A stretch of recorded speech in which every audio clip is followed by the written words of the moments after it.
As a protest to the taxation of tea by the British, coffee exploded in popularity in America all the way back in 1773. But it wasn't until nearly 200 years later, in 1971, that a small Seattle-based retailer was born and eventually became the world's largest coffeehouse chain, Starbucks.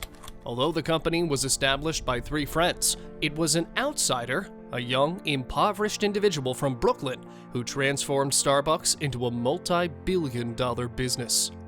In 1962, while studying at the University of San Francisco, Gordon BOWKER traveled throughout Europe.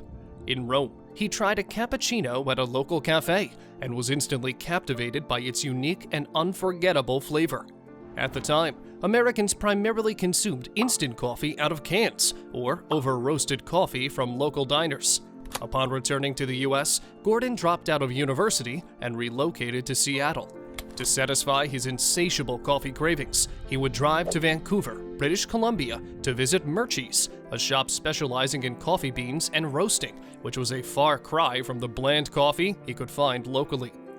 In 1970, Gordon devised the concept of opening a coffee shop in Seattle and shared his idea with his friends Jerry Baldwin and Steve Siegel. The trio entered into a partnership and visited Peet's Coffee in Berkeley, California, owned by Alfred Peet, the son of an Amsterdam coffee trader. Alfred introduced them to the European method of dark roasting, which enhances the beans' full flavor. Alfred soon taught Gordon, Jerry, and Steve how to manage and run a business, while also teaching them the art of roasting coffee using traditional European techniques. That same year, Howard Schultz, a young man from Brooklyn, graduated from high school and enrolled at Northern Michigan University on a football scholarship. He was the first in his family to attend college. During his first season, an injury to his jaw forced him to quit football and reevaluate his path forward. To cover his expenses, he took out loans, worked as a bartender, and occasionally sold his blood plasma. After college, Howard joined Xerox's sales training program and became a successful salesperson. However, he eventually yearned for something more challenging. Eventually, Schultz ended up working for Hammerplast, a Swedish company selling kitchen equipment and housewares. Howard climbed the ranks, eventually becoming a vice president and general manager, enjoying a $75,000 salary, a company car, and unlimited travel. Still, he felt unfulfilled and underaccomplished. In 1981, Howard noticed a small retailer, Starbucks, placing unusually large orders for a drip coffee maker.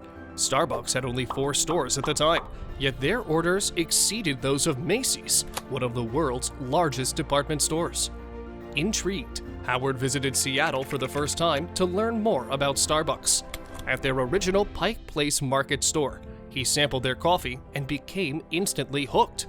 Unable to shake his fascination with Starbucks, Howard reached out to Jerry, expressing interest in joining the company.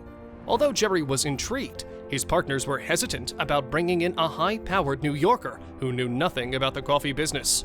Despite initial reservations, Howard persevered and eventually joined Starbucks.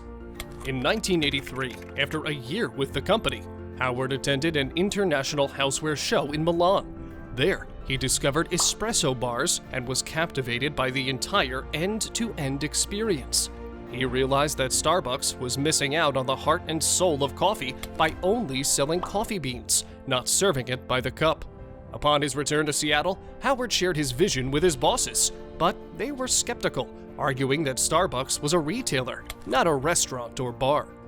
In 1984, Starbucks acquired Peet's, the original company that the 3 founders learned to make coffee from, resulting in significant debt that limited their ability to explore new ideas and concepts for their brand. It took Howard almost a year to persuade Jerry to test the concept of serving espresso in their stores. They eventually agreed to trial the concept at Starbucks' 6th store in downtown Seattle. Although the store was successful in this transition to now selling coffee by the cup, Jerry felt it was the wrong direction for the company, leaving Howard feeling torn between his loyalty to Starbucks and his vision for Italian-style espresso bars. Around this time, Howard met a lawyer named Scott Greenberg while playing basketball at a downtown athletic club. After discussing his frustrations with Scott, Howard was encouraged to pursue his own venture. In 1985, he left Starbucks to start his own company, Il Giornale, named after the Italian word for newspaper. With the backing of Jerry and Gordon, Howard worked tirelessly to secure investments and research Italian coffee bars. Despite facing numerous rejections, he persisted and eventually raised enough capital to open the first Il Giornale store in April 1986. After making adjustments based on customer feedback, the store's sales exceeded expectations, but Howard still faced his own personal financial challenges, including making payroll for his team. In 1987, Howard's luck changed when he secured a significant investment from three prominent Seattle business leaders, Jack Benaroya, Herman Sarkowski, and Sam Strum. This financial boost allowed Il Giornale to grow and thrive. That same year, Jerry and Gordon decided to sell Starbucks. To purchase the company, Howard needed to raise $3.8 million. Although he faced potential competition from another investor, Howard was determined to buy Starbucks and merge it with Il Giornale. He presented a fair proposal to his current investors, allowing each of them the opportunity to invest in the newly combined company.